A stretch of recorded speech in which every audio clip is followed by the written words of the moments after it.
Welcome to core strength TV. मैं हूं आस्तिक और आज का बहुत स्पेशल वीडियो होने वाला है बिकॉज आज मैं जिनके साथ हूं बॉडी बिल्डिंग में, इवन हमारे स्टेट में, नेशनली, इंटरनेशनली ऐसा बहुत कम लोग होंगे जो इनको नहीं जानते होंगे, क्योंकि इन्होंने बहुत सारे इंटरनेशनल फेम के, नेशनल फेम के बॉडी बिल्डर्स को अपने इस जिम में, जिसका नाम बॉडी टेम्पल है, यहाँ क्रिएट किया है। बिल्कुल स्क्रैच से उनके ऊपर काम किया है। और ऐसे कई नाम होंगे जिनको आप जानते हैं, जैसे राहुल बिष्ट जी हो गए, यतिंदर सिंह हो गए और लेखराज गुरुंग, इस तरह के कई नाम हैं। जैसे विक्रम सिंह जी हो गए, लोकेश चौधरी और कपिल गुज्जर जी। ये आप अगर सोशल मीडिया पे आप सिर्फ इनका नाम डाल के देखिए, किसी का भी, आपको समझ में आ जाएगा मैं किन के बारे में बात कर रहा हूँ। तो ये हैं उनके गुरु। और न जाने ऐसे कितने बॉडी बिल्डर्स हैं, कितने ऐसे एथलीट्स हैं जिनका नाम मैं अभी नहीं ले रहा हूँ। 16 ईयर्स की एज में इन्होंने बॉडी टेम्पल जिम शुरू किया था, आज से 40 ईयर्स पहले, 40 साल पहले। और आज बॉडी टेम्पल नाम से कई जिम्स चल रहे हैं और वो फ्रेंचाइजीज नहीं है। इन्होंने अपने स्टूडेंट्स को, सिर्फ अपने स्टूडेंट्स को ये एक्सक्लूसिव राइट दिया है कि आप बॉडी टेम्पल नाम यूज़ कर सकते हो। ना ये कोई उसकी रॉयल्टी लेते हैं, ना कोई पैसा लेते हैं। जो नेशनल बॉडी बिल्डिंग कॉम्पिटिशन्स होते हैं उसमें जज रह चुके हैं, कई जगहों पे गेस्ट ऑफ ऑनर रह चुके हैं। इनकी न्यूट्रास्यूटिकल कंपनी है तेजस्वा स्पोर्ट्स न्यूट्रिशन। बहुत कम ऐसी इंडियन कंपनीज़ हैं सप्लीमेंट मार्केट में जो रिलायबल हैं, और उनमें से अगर टॉप में एक दो नाम है कोई, तो उसमें सर की कंपनी का नाम आता है। आज तक सर इसको कभी बोल के प्रमोट नहीं करते, ना ऐसे कोई मार्केटिंग गिमिक्स यूज़ करते हैं। सर ने इसको सिर्फ रिजल्ट ओरिएंटेड सेल्स के थ्रू, जो लोग खुद मांगते हैं कि हाँ हमें चाहिए, उनको ये देते हैं। टॉप बॉडी बिल्डर्स इनके प्रोडक्ट्स यूज़ करते हैं। Sir welcome to core strength TV. Thank you. मैं पहली चीज़ सर जो पूछना चाहता हूँ, इनफैक्ट जो लोग सर को काफ़ी पहले से जानते हैं, कई चीज़ें नहीं जानते होंगे, ये ध्यान से सुनिएगा इंटरेक्शन, बिकॉज कई चीज़ें आपको पता चलेंगी जो मुझे भी नहीं पता थी। सर पहला जिम जो आपने शुरू किया first time, body temple gym, वो कौन से ईयर में शुरू किया? और इसकी लेगेसी सब जानते हैं, लेकिन इसकी जर्नी जो रही है, जो इसका शुरुआत रही है, उसके बारे में थोड़ा बताइए। कैसे आपको लगा कि ये दूसरों को ट्रेनिंग देना शुरू करना चाहिए मुझको? कैसे सिलसिला शुरू हुआ? बॉडी टेम्पल जिम नाम तो बहुत बाद में आया, पर जिम 1974 में एक तरह से शुरू हो गया था। मैं उस दिन को शुरुआत मानता हूँ जब मैंने एक्सरसाइज करने के लिए अपने घर में छोटी सी जगह बनाई। और ऐसा कभी नहीं हुआ कि मैंने अकेले एक्सरसाइज की हो, मेरे साथ मेरे यार दोस्त लोग रहते थे। और धीरे धीरे करके ऐसा हुआ कि हमारी एक्सरसाइज करने का नतीजा हमारे शरीर पर जब दिखने लगा, तो आसपास के गांव से कुछ बच्चे फौज में भर्ती होने के लिए, अपनी तैयारी करने के लिए आए। और फौज में जैसा कि मांगा जाता था, चेस्ट का साइज इतना होना चाहिए, या वेट इतना होना चाहिए, या नॉकनीज नहीं होनी चाहिए, या और कई चीज़ें मांगी जाती थी। तो उसको पूरा करने के लिए, अपने शरीर को बनाने के लिए, आर्मी के में भर्ती होने लायक नॉर्म्स के हिसाब से शरीर तैयार हो सके, इसके लिए आते थे। और हम लोगों ने मैंने ख़ास तौर से उन पर काम करना शुरू किया। और खुशकिस्मती से कुछ बच्चे भर्ती हो गए। और जब बच्चे भर्ती हो गए तो फिर और ज़्यादा बच्चे आने लगे। तो ऐसे करके ये शुरुआत 1974 से ही हो गई थी। नाम हम लोगों ने इसका बाद में दिया, बॉडी टेम्पल करके। तो लोग आते रहे, स्टूडेंट्स आते रहे, और हमारी भी नॉलेज बढ़ती रही, हम लोग भी पढ़ते रहे, सीखते रहे, बच्चे आगे बढ़ते रहे, और आज हम। फर्स्ट कंपटीशन सर आपने कब ऑर्गेनाइज कराया था, विच ईयर? एंड उसके बाद जो आपकी कॉम्पिटिशन्स ऑर्गेनाइज कराने की जर्नी रही, उसके बारे में बताइए हम लोगों को। कंपटीशन ऑर्गेनाइज कराने के लिए बहुत उत्सुक तो हम लोग, मैं तो था नहीं। मुझे बॉडी बिल्डिंग का शौक था और मैं खुद चाहता था कि मुझे कोई कंपटीशन मिले तो मैं उसमें खेलूं। और देहरादून के अंदर कंपटीशन बहुत ज़्यादा मिलते नहीं थे, बहुत कम मिलते थे। और कंपटीशन भी किसी इंस्टीट्यूशन लेवल पे होते थे। जैसे ऑर्डिनेंस फैक्ट्री का अपना एक चैनल है, ऑर्डिनेंस फैक्ट्री बोर्ड का, तो उसमें मिस्टर ऑर्डिनेंस करके body building, weight lifting, power lifting competition होता है। और जो वेट ट्रेनिंग से जुड़े हुए लोग हैं उनके लिए वो एक रास्ता है जो लोग ऑर्डिनेंस फैक्ट्री में नौकरी करते हैं। और बाकी स्टूडेंट्स के लिए कॉलेजेस में mister DAV, mister DBS, mister university, mister all India inter university ये होते थे। डिस्ट्रिक्ट लेवल पर कंपटीशन आमतौर से नहीं होते थे, यदा कदा कभी कभी हो जाते थे। तो हमारे बच्चों को या मुझको खुद को वो प्लेटफॉर्म मिल नहीं पाता था, इसलिए मेरे दिमाग में कंपटीशन कराने की बात आई थी। तो सबसे पहला कंपटीशन जो ऑर्गेनाइज हुआ था वो हुआ था ऑर्डिनेंस फैक्ट्री के जूनियर क्लब में। और तब मेरी नौकरी लग चुकी थी, 84 में मेरी नौकरी ऑर्डिनेंस फैक्ट्री में लगी थी। और 1986 में हम लोगों ने मिस्टर ऑर्डिनेंस फैक्ट्री के नाम से एक कॉन्टेस्ट ऑर्गेनाइज किया था, जिसमें मैंने पार्टिसिपेट भी किया था, क्योंकि ऑर्गेनाइज करने वाली जो संस्था है वो स्पोर्ट्स क्लब OFD थी। और स्पोर्ट्स क्लब के सेक्रेटरी ने हमें कहा था कि हमें इस गेम के बारे में ज़्यादा कुछ पता नहीं है, तो ऑर्गेनाइज करने में मदद करो, पर आप खेल सकते हो क्योंकि एम्प्लॉय हो। तो हम लोगों ने वो कंपटीशन ऑर्गेनाइज करवाने में उनकी हेल्प की थी और खुद पार्टिसिपेट भी किया था। तो पहला कंपटीशन तो 1986 में ऑर्गेनाइज हुआ था। और उसके बाद हम लोग वेट करते रहे कि कोई कंपटीशन हो तो हम खेलें या हमारे स्टूडेंट्स खेलें। ऐसा कोई कंपटीशन देहरादून में हुआ नहीं ओपन लेवल पे, पर DAV और गढ़वाल यूनिवर्सिटी में कंपटीशन होते थे तो हमारे स्टूडेंट्स उसमें पार्टिसिपेट करते थे। 1993 में हमने पहला कंपटीशन मिस्टर दून ऑर्गेनाइज किया था। यहाँ पर ऑप्टो इलेक्ट्रॉनिक्स फैक्ट्री है, उसमें OLTI ऑडिटोरियम में। और उसके लिए हम लोगों ने बहुत सारे लोगों से मदद मांगी थी, चंदा लिया था और ऑर्गेनाइज किया था वो कंपटीशन। और वो कंपटीशन हमारा काफ़ी सक्सेसफुल रहा था और बच्चों को काफ़ी प्रोत्साहन भी उससे मिला था। और बॉडी बिल्डिंग को इस क्षेत्र में प्रचार करने में उस कंपटीशन ने बड़ी मदद की। तो ज़्यादा खिलाड़ी जिमों में आने लगे, ज़्यादा खिलाड़ी तैयारी करने लगे। और हम अपने खिलाड़ियों को, क्योंकि ये 93 में कंपटीशन हुआ था, उस समय हमारा देहरादून उत्तर प्रदेश का हिस्सा था, तो हमारे जो स्टूडेंट्स हैं उनको लेकर के हम लोग फिर Saharanpur, Muzaffarnagar, western UP in जगहों पर खेलने के लिए ले जाते रहे। तो उस सब जगह मिला करके तो कुछ तो कोई न कोई कंपटीशन मिल ही जाता था। उसके बाद 97 में हमने दूसरा मिस्टर धूम कंपटीशन ऑर्गेनाइज किया, वो भी काफ़ी सक्सेसफुल रहा। और उसके बाद सन 2000 में फिर से एक डिस्ट्रिक्ट लेवल का कंपटीशन हम लोगों ने ऑर्गेनाइज किया और उस कंपटीशन का नाम रखा था हीमैन ऑफ मिस्टर धूम, हीमैन ऑफ देहरादून। 2003 के बाद हमारा फोकस अपने स्टूडेंट्स को दूसरे कंपटीशन की तैयारियां कराने में ज़्यादा रहा। और बड़े लेवल पे खेलने के लिए जिस तरह के इक्विपमेंट की ज़रूरत होती है, इक्विपमेंट डिज़ाइन करना, और जिस तरह के सप्लीमेंट्स की ज़रूरत होती है उस तरह के सप्लीमेंट्स प्रोवाइड करवाना, इन चीज़ों पे हमारा फोकस ज़्यादा था। और कंपटीशन देहरादून के बजाय बाहर मिलने लगे थे, इसलिए हम लोगों को कंपटीशन की ज़्यादा चिंता नहीं थी। लोकल लेवल पे स्टूडेंट्स के लिए कॉलेजेस में हो जाते थे और ओपन लेवल पे देहरादून में नहीं भी हो तो यूपी में कहीं ना कहीं हो जाते थे, तो वहाँ के लिए हम लोग तैयारी करते थे।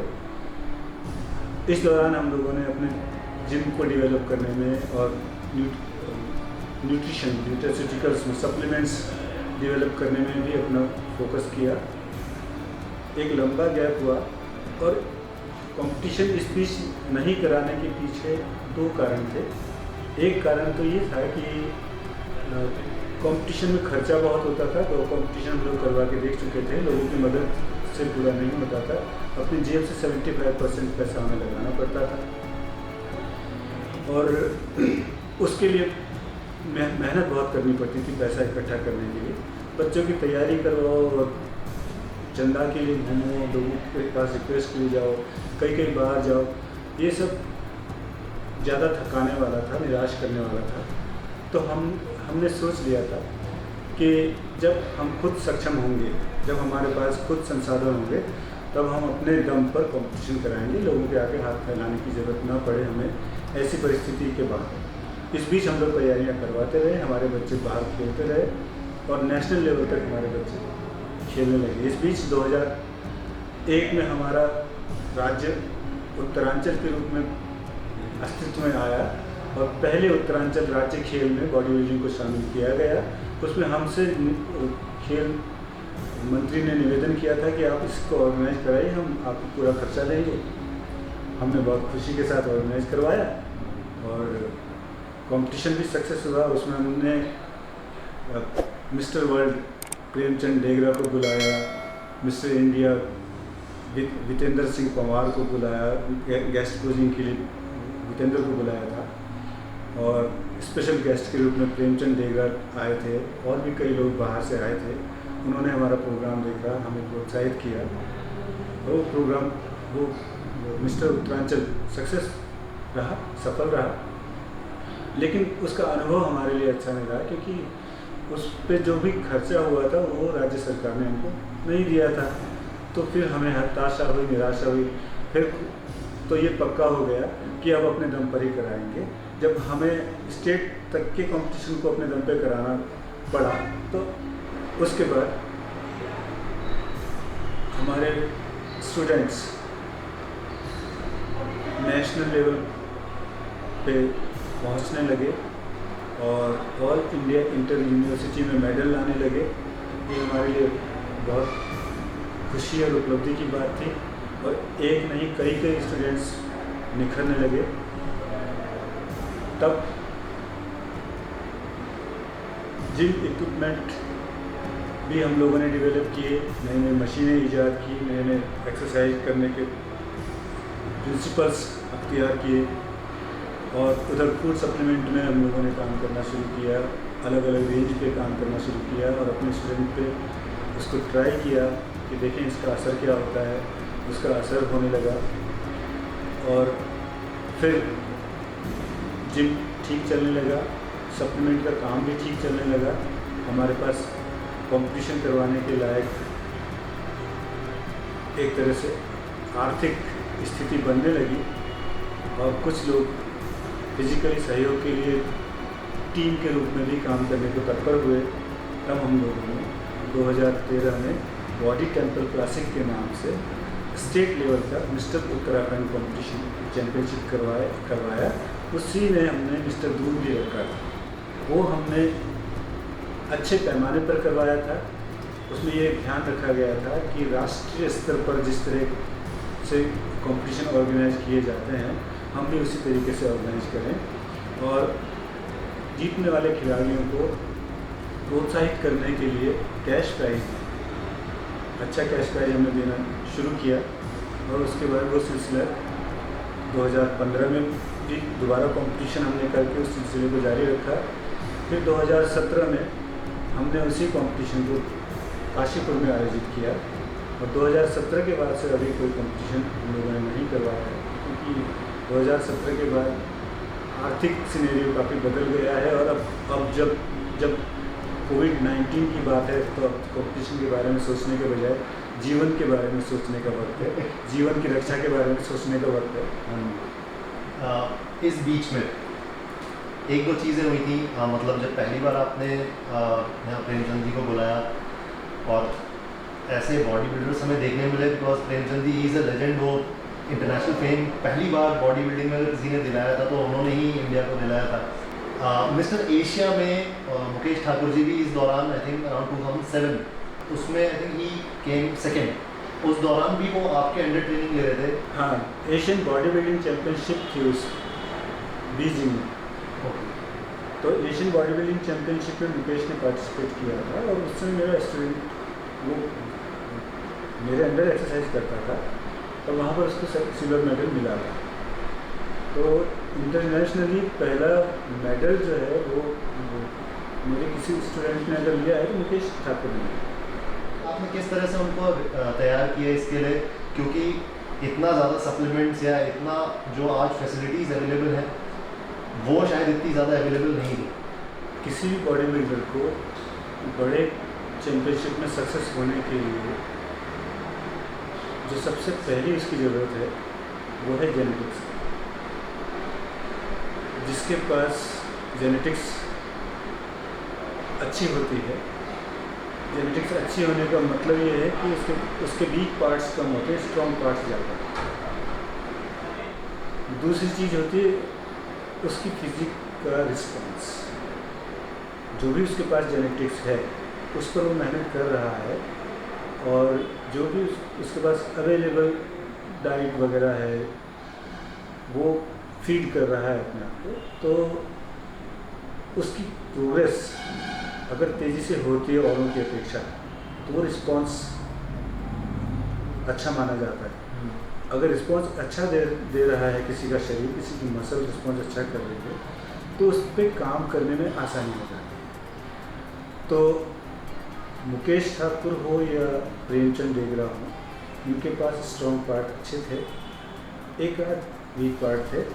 और हम बॉडी बिल्डिंग में ये सोचते हैं, चाहे वो कोई भी कोच हो दुनिया का, चाहे कितना ही बड़ा बॉडी बिल्डर हो, ये बात फोकस करके रखते हैं, या रखना चाहिए अगर कोई नहीं रखता है तो, कि जो हमारे स्ट्रॉन्ग पार्ट हैं वो स्ट्रॉन्ग पार्ट तो स्ट्रॉन्ग रहें, लेकिन जो वीक पार्ट है वो भी कम से कम इतने स्ट्रॉन्ग तो हों कि उनकी वजह से हारें नहीं।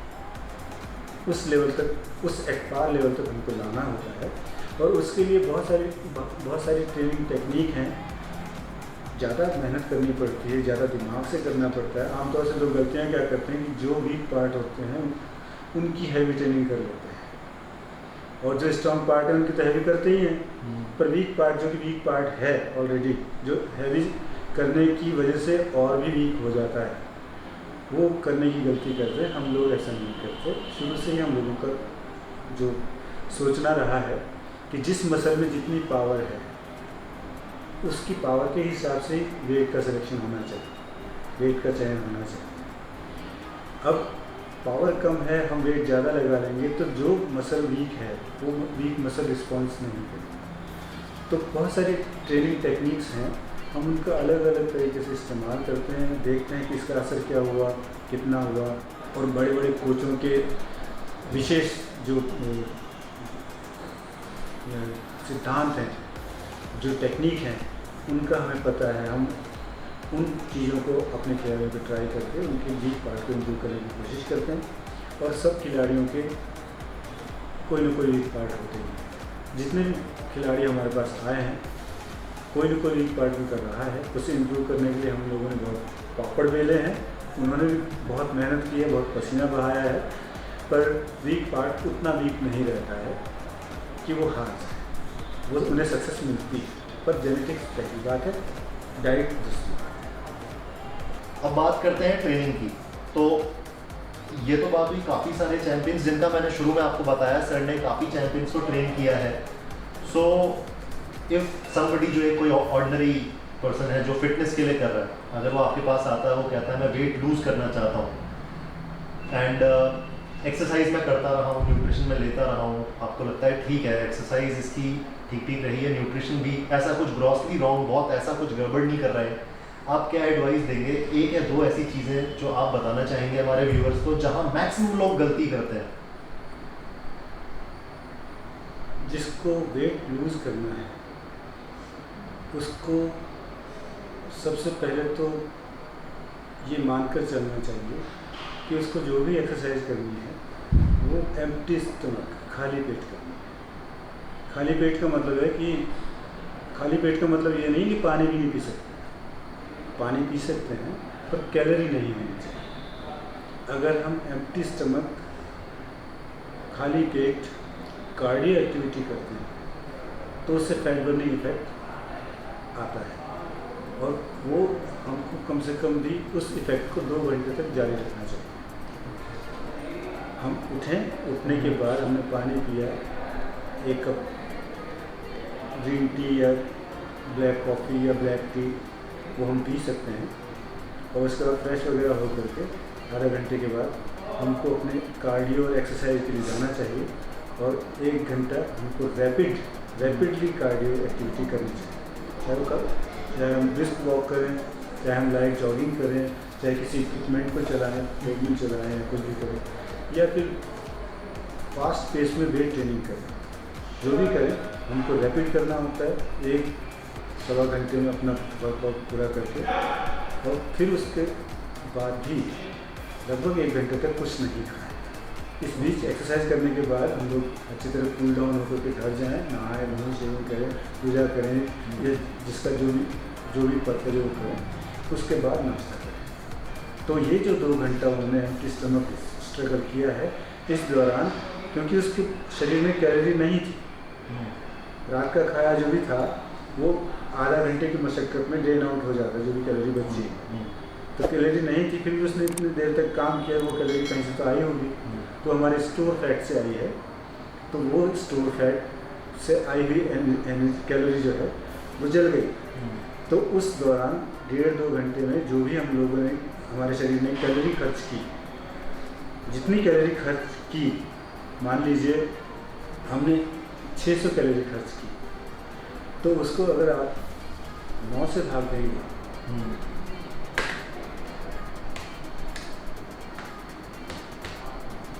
तो हम लोगों ने 1.5 घंटे के वर्कआउट में 66 ग्राम फैट कम कर लिया।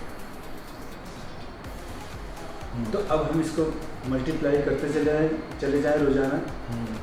एक दिन में हमने 66 ग्राम कम किया, तो 30 दिन में कितना करेंगे? 2 किलो। 19 से 99.9, 2 किलो हम बिना किसी सप्लीमेंट के कम कर लेंगे।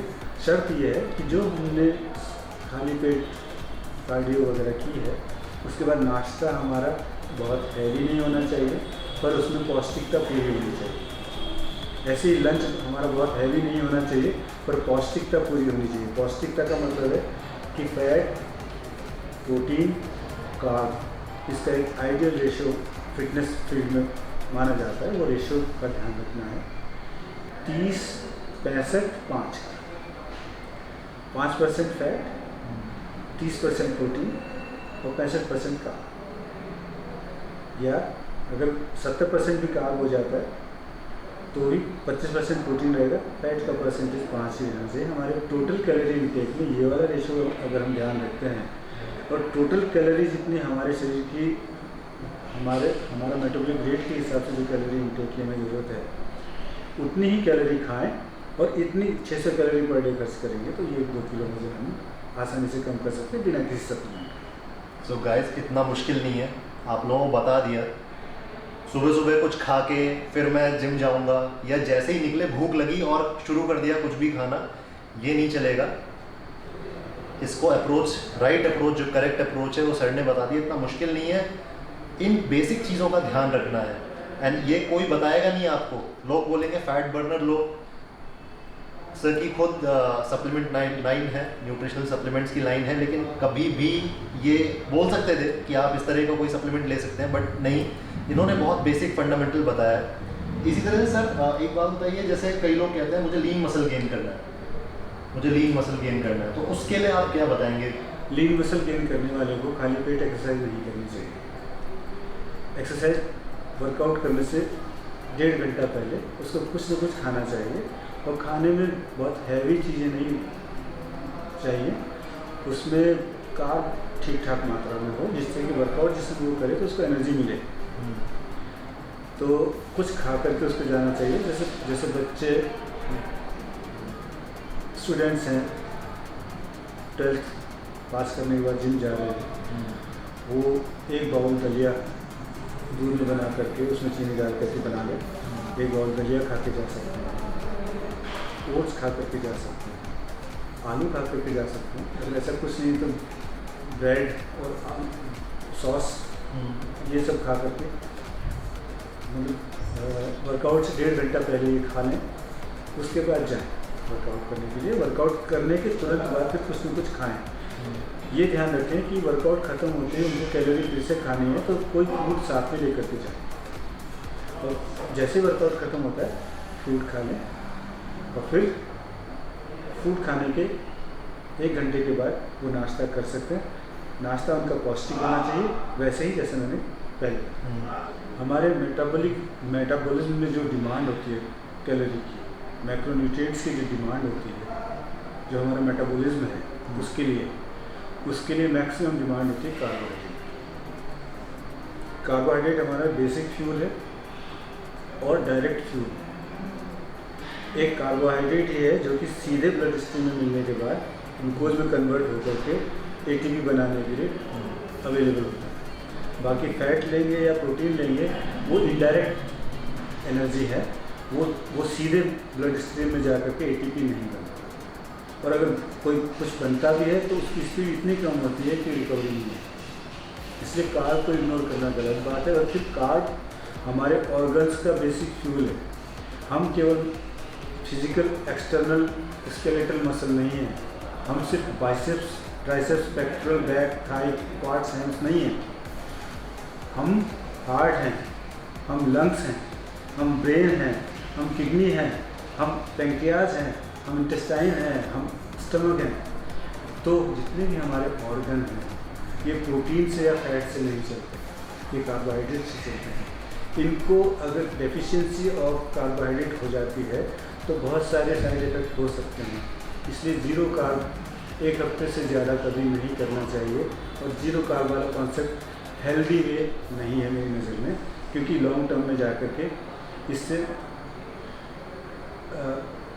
एक तरह से कुपोषण का जो इफ़ेक्ट आता है वो आना शुरू होता है। किसी के बाल झड़ सकते हैं, किसी की आंखों की रोशनी कम हो सकती है, किसी को अवसाद या डिप्रेशन हो सकता है, और इस तरह की बहुत सारी चीज़ें हो सकती है, किसी को अनिद्रा हो सकती है।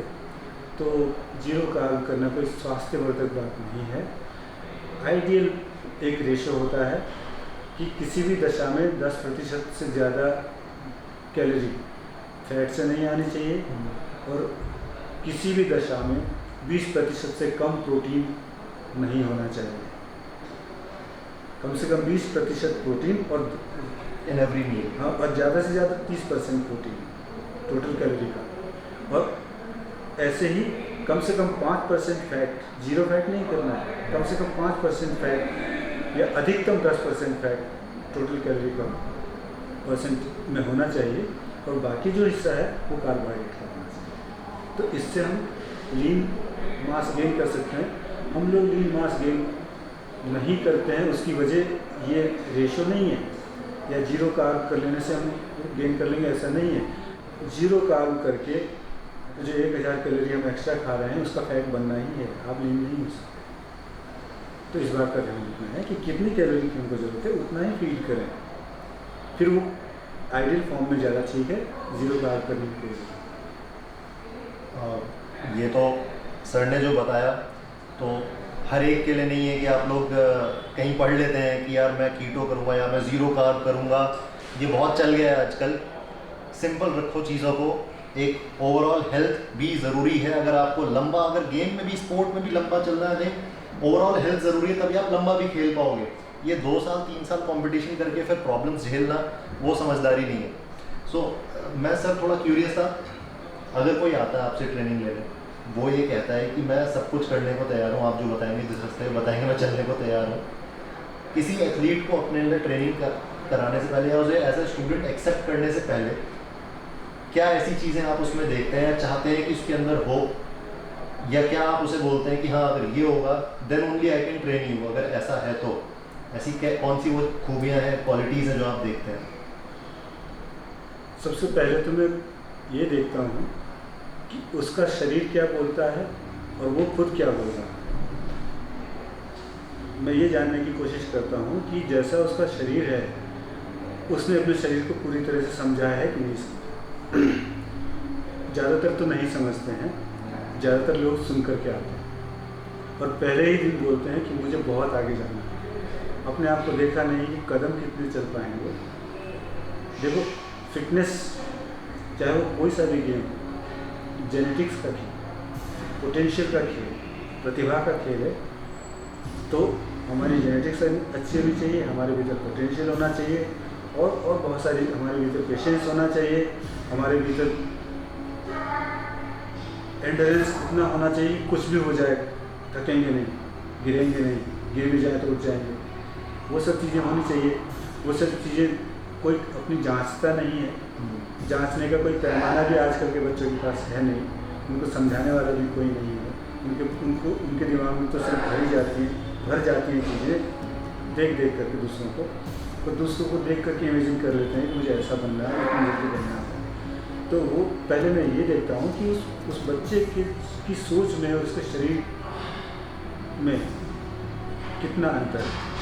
अगर ज़्यादा अंतर है तो मेरा पहला काम होता है उसको सच्चाई से आगे करना, उसको ये बताना कि तुम कितने पानी में हो, तुम कहाँ तक जा सकते हो। और मैं ये चीज़ झटके से नहीं बताता, मैं उसके दिमाग में सिर्फ ये कहता हूँ कि तुम बहुत ऊपर का मत सोचो, तुम पैदल चलने के लिए निकले हो, दिल्ली पहुँच जाऊँगा मत सोचो।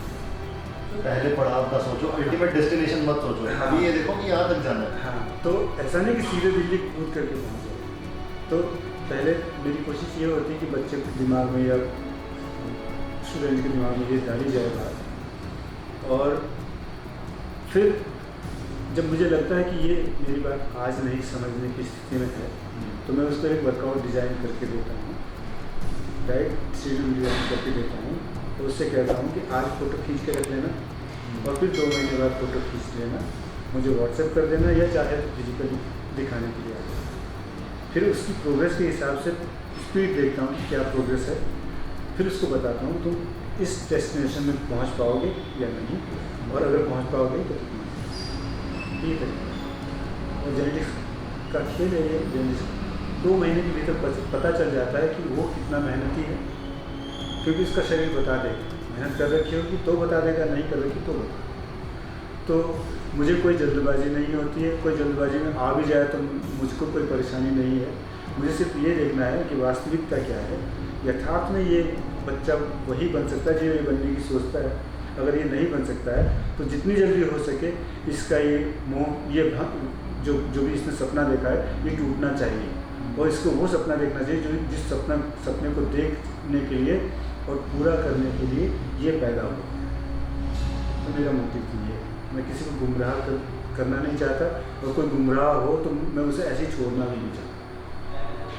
बहुत बड़ी बात आपने बोली सर। एक मैसेज जो आप यंगस्टर्स को, जो अभी क्वारंटीन के बाद, जो अभी लॉकडाउन के बाद दोबारा एक्सरसाइज शुरू करेंगे, या जो अभी नई पहली बार लाइफ में अब एक्सरसाइज शुरू करेंगे, वो टीनेजर्स या अर्ली 20s में जो लड़के हैं, यंग बॉयज़ या यंग गर्ल्स जो अभी शुरू कर रहे हैं, इन्फ्लुएंस्ड हैं ऑनलाइन चीज़ें देख के, अच्छे बॉडी बिल्डर्स को या फिटनेस एथलीट्स को या फिटनेस इन्फ्लुएंसर्स को देख के ऑनलाइन, उनको आप क्या सजेशन देंगे कि अगर शुरुआत कर रहे हैं तो क्या सोच के ऐसा चले जो बीच में टूटे ना या छोड़ छाड़ के भाग ना जाए? मुझे तो यूथ से, यंगस्टर से यही कहना है कि सबसे पहले तो अपने शरीर के बारे में सोचो।